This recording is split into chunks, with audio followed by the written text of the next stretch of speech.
Through the studies of electricity and magnetism, we may notice the symmetry of E and B. We could have some ideas by considering the symmetry. Now recall Ampere's law. The equation states that the line integral of a magnetic field around a closed path is equal to μ0 times I. Here, I is a total current passing through any surface bounded by this closed path. Please note any surface. Again, recall Faraday's law of induction. A changing magnetic field can produce an electric field, as expressed by this equation. By considering the symmetry of E and B, we wonder whether a changing electric field could produce a magnetic field. If yes, the right-hand side of this equation will be modified. Now, let's consider a capacitor which is being charged as shown in this figure. The electric field is established between two plates when the capacitor is charged. When more and more charges are accumulated on the two plates, the electric field is increasing with time, so we get a time-varying electric field. On the other hand, the current I in the wire produces a magnetic field. To apply Ampere's law, we choose a curve C to be our closed loop. Now please look at the figure carefully.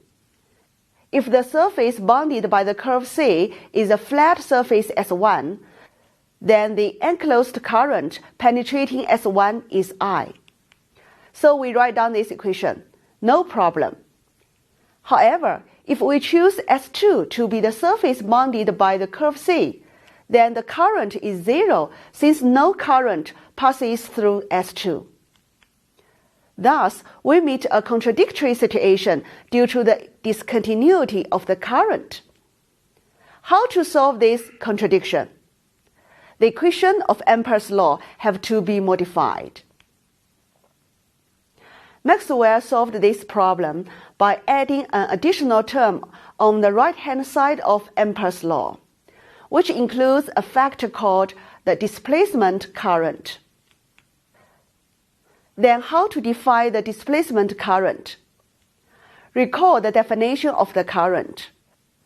The current is defined as the time rate of the change of the charges passing through some surface in space. I equals dq over dt.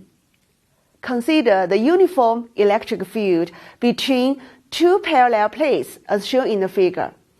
The area of the plate is A. Suppose Q is the charges on the plates at any time. We have the relation between Q and E, as expressed by this equation. From this equation, we could easily calculate the electric flux passing through the surface S2. Obviously, the flux phi E equals to E times A, equals to Q divided by epsilon 0. Therefore, dq over dt equals to epsilon 0 times d phi E over dt, which we define as the displacement current ID. Hence, we can modify Ampere's law by adding this extra term on the right-hand side of the equation. So in the modified equation, we have two terms for the total current enclosed by the closed path. One is a current I flowing in the wire, which we call conduction current. And the other one is a displacement current, ID. This is a general form of Ampere's law, or we call Ampere-Maxwell law. We could see that the conduction current I that passes through S1 is exactly equivalent to the displacement current ID that passes through S2. So we removed the contradiction by creating the displacement current. Please note that the displacement current is actually made out of the time-varying electric field. Ampere-Maxwell law shows that the magnetic fields are produced both by conduction currents and by time-varying electric fields. This is a key point. We now have 4 equations which are foundation of all electric and magnetic phenomena. These equations developed by Maxwell are known as Maxwell's equations. This is Gauss's law. The total electric flux through any closed surface equals the net charge enclosed by the surface divided by epsilon 0. This relates an electric field to the charge distribution. This is Gauss's law in magnetism. Isolated magnetic monopole has never been observed in nature, so the right-hand side of the equation is 0.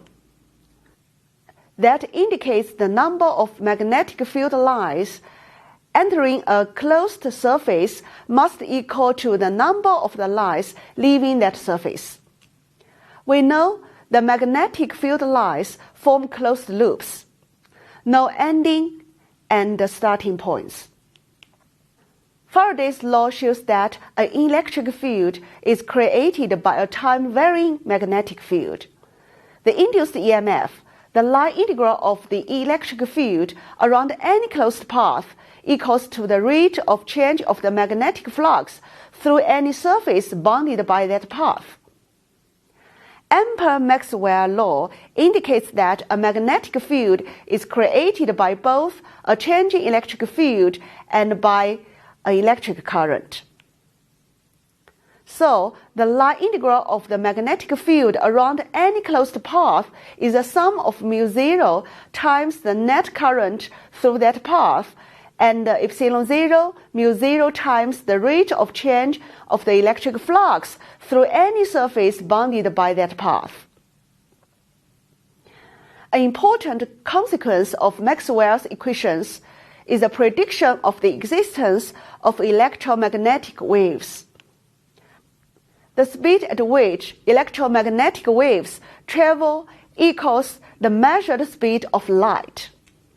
Hertz performed experiments and confirmed Maxwell's prediction. Well, before the end of this course, I would like to thank all people who contribute to this course, my course consultant and cameraman, for their great work, strong support, and valuable suggestions. And also please kindly refer to the following textbook and the references when you study this course. I acknowledge these course resources are very helpful for this completion of this course. Thank you.